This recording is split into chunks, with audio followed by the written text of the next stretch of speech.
বনবাদার ভেঙে এগিয়ে যাচ্ছিল রতন। রাত বেশ গভীর। মাথার উপরে এক টুকরো চাঁদ আছে, কিন্তু তা বেশি আলো প্রদান করছে না। ওইদিকে আলো জ্বালিয়ে যে যাবে তারও কোনো উপায় নেই। বলা যায় না ডাকাত দল কোথায় না কোথায় খাপটি মেরে লুকিয়ে আছে, কিন্তু দুশ্চিন্তা মনে লেগেই আছে একটা। তার সাথে ছিল বিপিন। বিপিনের দিকে তাকিয়ে সে বলে উঠল, বলছি, কাজটা কি ঠিক হচ্ছে রে বিপিন? আমার তো মনে হয় এই কাজটা করলে প্রাণ নিয়ে বাড়ি ফেরাটাই দায় হয়ে পড়বে। সাহেবের বাড়িতে ঢুকে চুরি করব, এটা কেমন কথা শুনি? তাহলে তুই ফিরে যা, আমার লেজুর জুড়েছিস কেন? কত ভাগা সুখ ভোগ করবে, আর সেই সুখের কারণে একটু ঝুঁকি নিতে পারবে না।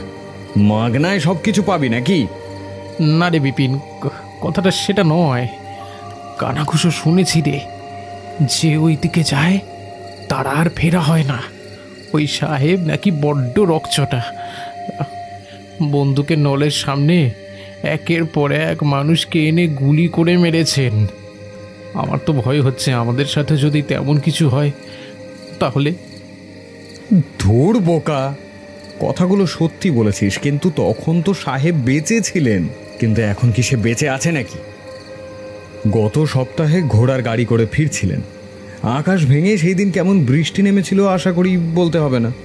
ওই দুর্যোগে বাড়ি ফিরতে গিয়েই বাজ পড়ে সাহেব এবং তার সাধের কালো রঙের ঘোড়াটা মরে গিয়েছে। বলছিস কি রে? ও, তাহলে তো আরই যাওয়াটা উচিত নয় রে। অপঘাতে মরেছে। যদি ভূত হয়ে ঘাটটার মোটকে দেয় তাহলে? না না, কিচ্ছু হবে না। দেখি যদি মালকড়ি কিছু হাতরে পাওয়া যায় তাহলে বেশ ভালো মুনাফা হবে, আর তারপর থেকে চুরির কাজ ছেড়ে দেব। না ভাই, এত রাতে ঘুমের 12টা বাজিয়ে চুরি করা খুব ঝক্কির কাজ। এর থেকে ব্যবসা করব ভেবে রেখেছি। আজকে আমাদের ভাগ্যের পরীক্ষা। দেখি যদি ইষ্টদেবতা সদয় হন তাহলে কাজ হতে পারে। কথা বলতে বলতে ওরা দুজনেই বনবাদার ভেঙে এগিয়ে চলল ফাঁকা চত্বরের দিকে। কিন্তু আকাশে সেই সময় মেঘ জড়ো হতে লাগলো, আর তার সাথেই করাত করে বাজ পড়ল একটা। আর বাজের আলোয় তাদের সামনে একটা ইটের স্তূপ দিয়ে নির্মিত বাড়ি উদ্ভাসিত হলো। বাড়িটাকে লোকে ভুতুরে নীলকুঠি বলে। প্রায় 1 বছর আগেই এইখানে ম্যালকম বলে একজন সাহেব এসে কুঠি বানিয়ে বাস করছে। ম্যালকম অল্প বয়সী ছোকরা, কিন্তু তার দাপটে বাঘে গরুতে এক ঘাটে জল খায়। এইটা কি সেই নীলকুঠি নাকি রে? রতন ভীত গলায় প্রশ্ন করল। বাজের শব্দে তার বুকটা কেঁপে উঠেছে। বিপিন সামনে থেকে জবাব দিল, হ্যাঁ, এইটাই তো সেই নীলকুঠি। আরে আর ভয় পাস না তো, সাহস রাখ। ম্যালকম সাহেব মরেছে, এখন আর কারোর ক্ষমতা নেই আমাদের আটকানোর। কিন্তু রতনের মনটা যেন কিছুতেই মানতে চাইছে না। সে বিপিনের হাত চেপে ধরে বলল, বিপিন, আমার কেমন যেন গাটা ছমছম করছে রে। এই চল না, ফিরে যাই। বিপিন রতনের কথায় কান দিল না। সে হনহন করে বাড়ির দিকে এগিয়ে গেল। বাড়ির দরজায় একটা মোটা তালা ঝুলছে। আরে দেখ, এখানে তো একটা তালা ঝুলছে। মনে হয় এখানে কেউ আসেই না। ভিতরে কোনো কিছু আছে নাকি? চল তো দেখি। রতন আর বিপিন হাতে থাকা লাঠিটা শক্ত করে ধরল। লাঠির আঘাতে তালাটা ভেঙে একপাশে পড়ে গেল। দরজার সামনে গিয়ে বিপিন দরজায় ধাক্কা মারতেই দরজাটা দরাম করে খুলে গেল। এক বিকট শব্দ হলো। সেই শব্দে রতন চমকে উঠল। বিপিন মুচকি হেসে বলল, দেখেছিস কত সহজে কাজটা হয়ে গেল। এবার চল ভিতরে গিয়ে দেখি কি আছে। কিন্তু ভিতরে ঢোকার পর দুজনেই হতভম্ব হয়ে গেল। ঘরের ভিতরটা একদম অন্ধকার, কোথাও কোনো আলো নেই। একটা লণ্ঠন জ্বলছে। লণ্ঠনের আলোয় পুরো ঘরটা দেখতে লাগলো। বিপিন ফিসফিস করে বলল, আরে দেখ, ওইটা কি? লণ্ঠনটা কে জ্বালিয়েছে? রতনও ফিসফিস করে বলল, হয়তো কোনো ডাকাত আছে।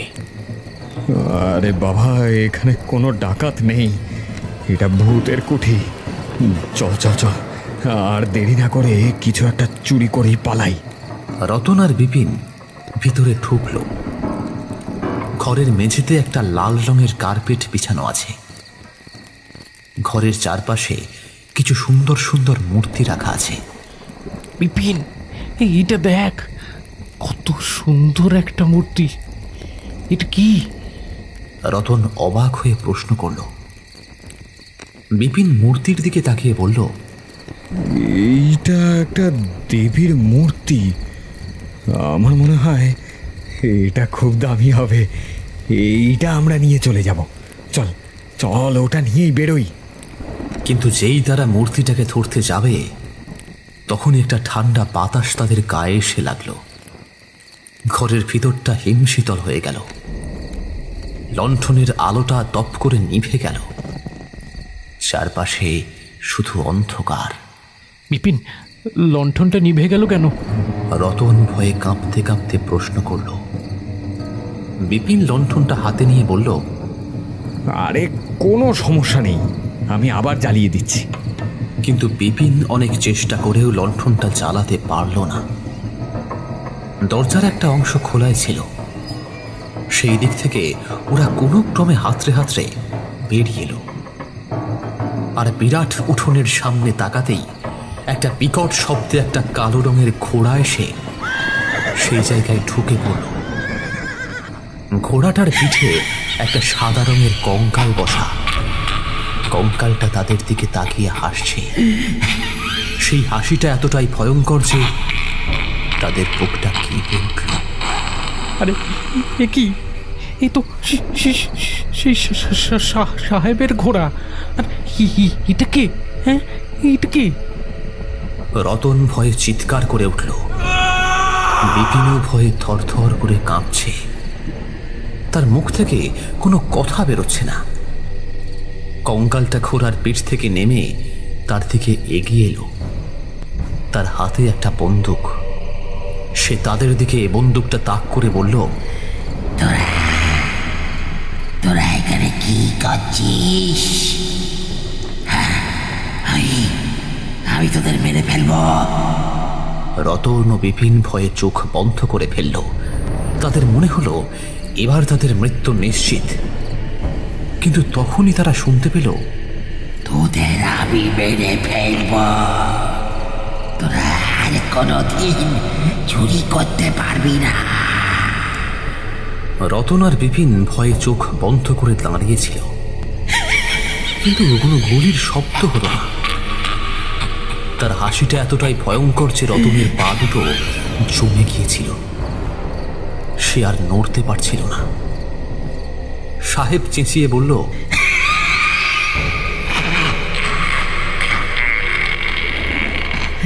তোরা এখানে কি করছিস?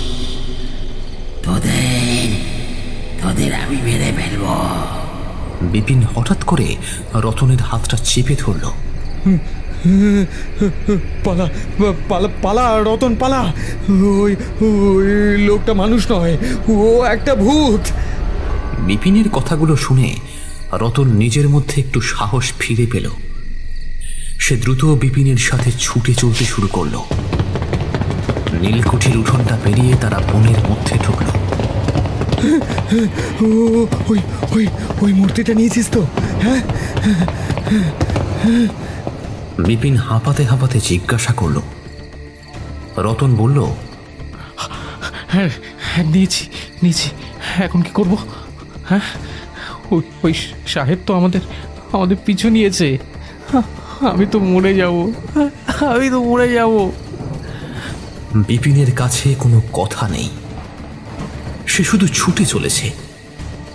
কিন্তু বৃষ্টির কারণে তাদের পথটা আরো দুর্গম হয়ে উঠেছিল। চারিদিকে ঘন অন্ধকার। এক টুকরো চাঁদও আজ মেঘের আড়ালে লুকিয়েছে। বিপিন, আর পাচ্ছি না রে, একটু দাঁড়া। বাবারে, একটু দাঁড়া। রতন বলল। বিপিন তার কথায় কান দিল না। আর থামিস না, আর থামিস না, সাহেব আমাদের পিছু নিয়েছে। আমরা যদি এখন না পালাই তাহলে আমরা মরে যাব। হঠাৎ করে রতন একটা বিকট শব্দ করে একটা পুকুরে পড়ে গেল। বিপিন তখন অনেকটা দূরে চলে গেছে। রতনের চিৎকার শুনে সে পেছনে ফিরে দেখল, রতন, রতন কোথায় গেলি? রতন! কিন্তু কিছুই দেখতে পেল না। বিপিন চিৎকার করে ডাকল, কিন্তু কোনো জবাব এলো না। বিপিন তখন রতনের নাম ধরে চিৎকার করতে করতে ছুটে চলেছে। সে জানত না রতন আর ফিরবে না। পুকুরে পড়ার পর রতন দেখল তার চারপাশে শুধুই অন্ধকার। ঠান্ডা জল তার শরীরকে যেন পাথরের মতো ঠান্ডা করে দিয়েছে। সে সাঁতার কাটার চেষ্টা করল, কিন্তু পারল না। কে যেন তার পা দুটো ধরে টেনে নিচে নামিয়ে নিচ্ছে। ওরে বাবা, কে আমাকে টানছে রে? হ্যাঁ, কে? রতন কাঁপা কাঁপা গলায় বলল। তখনই একটা ঠান্ডা হাত রতনের গলাটাকে টিপে ধরল। সে নিঃশ্বাস নিতে পারছিল না।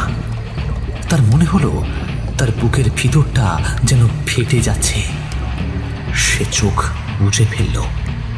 তার মনে হলো তার জীবনটা শেষ। তখনই সে একটা বিকট শব্দ শুনতে পেল। একটা তেঁতুল গাছের ওপরে বসে থাকা একটা সাদা রঙের কঙ্কাল তার দিকে তাকিয়ে হাসছিল।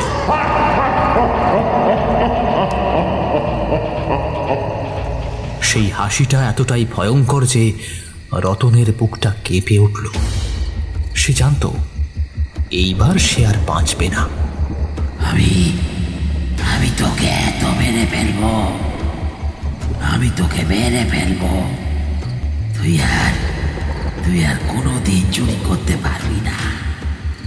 রতন চিৎকার করে তার হাত থেকে মূর্তিটা ফেলে দিল, কিন্তু সেই মূর্তি মাটিতে পড়ল না। সেটা হাওয়ায় ভাসতে লাগলো।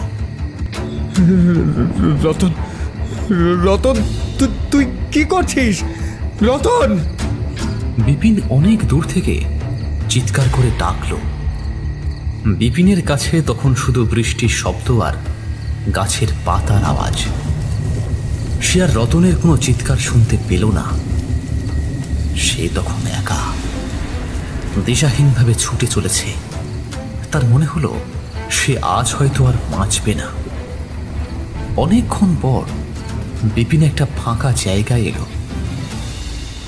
তার জামা কাপড় ভিজে গেছে, শরীরটা কাঁপছে। সে তখন একটা গাছের নিচে বসে পড়ল। তার চোখ দিয়ে জল গড়িয়ে পড়ছিল। সে জানত রতন আর ফিরবে না। রতন, রতন, তুই আমাকে ছেড়ে চলে গেলি। রতন, আমি এখন কি করব? বিপিন কাঁপা কাঁপা গলায় বলল। তার সামনে তখন পুরনো মূর্তির ভাঙা অংশ পড়েছিল। সেই মূর্তির দিকে তাকিয়ে সে বুঝতে পারল সে আর চুরি করতে যাবে না। সে আর এই কাজটা করবে না। বিপিন যখন গাছের নিচে বসে রতনের জন্য বিলাপ করছিল, তখন তার কাঁধে একটা ঠান্ডা হাতে স্পর্শ পেল। সে চমকে উঠল। তার শরীরে কিসের যেন একটা ঠান্ডা জিনিস লেগে আছে। নাকে এক বিভৎস গন্ধ আসছে, পচা মাংসের মতো। সে ভয়ে চোখ খুলে দেখল তার সামনে একটা ছায়া মূর্তি দাঁড়িয়ে আছে। মূর্তিটা দেখতে হুবহু রতনের মতো, কিন্তু তার চোখের দিকে তাকিয়ে সে চিনতে পারল না। তার চোখ দুটো যেন আগুনের কুড়ার মতো জ্বলছে। বিপিন, তুই এখানে একা বসে কি করছিস রে? আমি তো তোকেই খুঁজছি। ছায়া মূর্তিটা রতনের গলায় বলল। বিপিন অবাক হয়ে প্রশ্ন করল, তুই মরিসনি? হ্যাঁ, তুই মরিসনি? কোথায় ছিলিস তুই? ছায়া মূর্তিটা এক খ্যানখ্যানে হাসির শব্দ করল। না রে, মরিনি। ওই সাহেব আমাকে কিচ্ছু করেনি। চল আমরা বাড়ি ফিরে যাই, অনেক রাত হয়েছে, আর দেরি করলে সাহেব আমাদের দুজনকে ধরে ফেলবে। বিপিনের মনটা তখন শান্ত হলো। সে ভাবল রতন বেঁচে আছে। সে তার হাতটা চেপে ধরে বলল, চল, দেরি করবো না, আর চল। কিন্তু তারা যখন আবার বনবাজারে ফিরতে লাগলো, তখন বিপিন বুঝতে পারল রতনকে সে চিনতে পারছে না।